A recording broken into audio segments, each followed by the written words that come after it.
Good morning, Colonel Smith, Command Sergeant Major Richardson, Colonel Sullivan, Lieutenant Colonel Minor, Major Tucker, distinguished guests, and friends of the Big Dogs.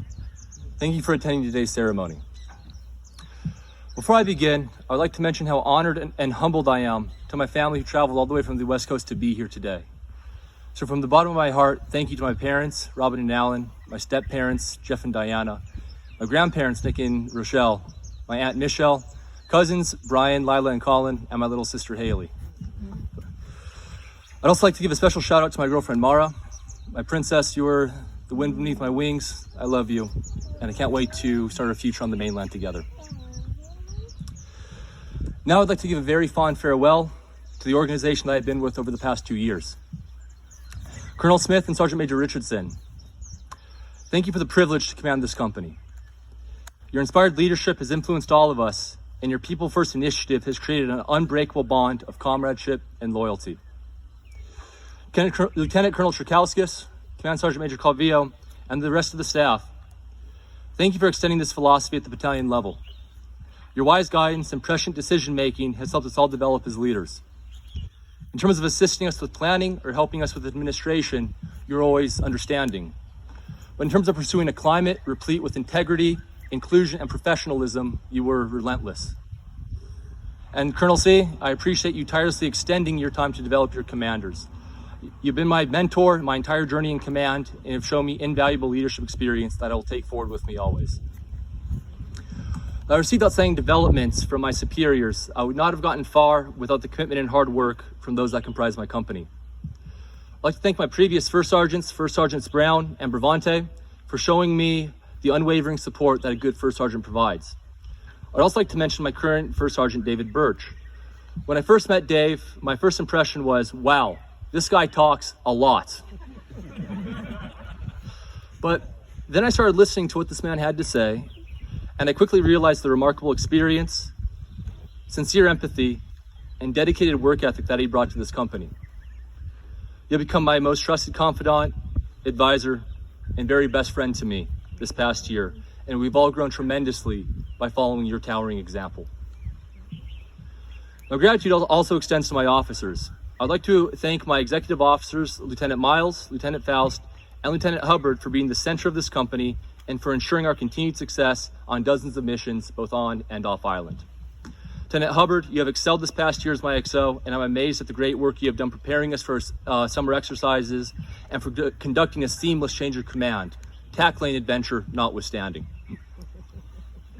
To my platoon leaders, Lieutenant Herson, Lieutenant Mendonça, and Lieutenant Minor, and my platoon sergeants, Sergeants Urbano, Armendariz, Ramirez, and Major, thank you for showing us what dedicated servant leadership looks like and for setting the example for our juniors.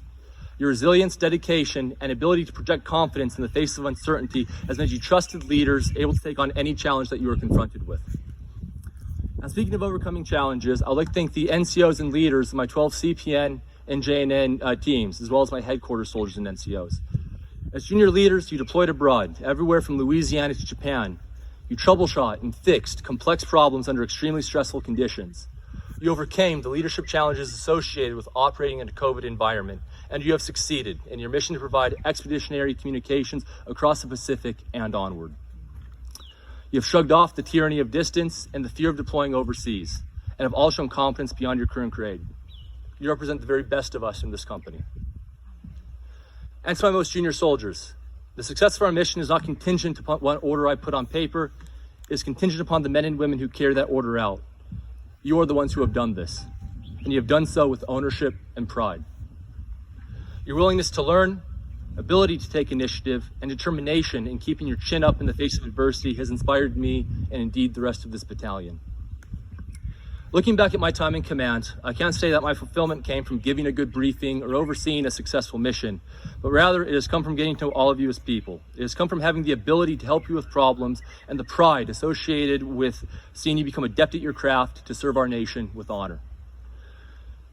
Those are the moments that have mattered to me, and it has been a privilege to experience them as your commander. Bravo 307th is a complex organization, liable to be called upon at a moment's notice to provide command and control wherever it is needed. Associated with that complexity is the necessity of being able to adapt and maneuver to constant change. Thanks to all of you, and 307th for working with Bravo Company to overcome these challenges. You have personified the value of selfless service and loyalty to the mission. We could not have been successful without you. Captain Malmquist, the company is excited for your leadership and they will make you proud going forward. I can guarantee you that. And I can't wait to see to what new heights you will take them. Being the commander of the Big Dog Company has been the honor of my life.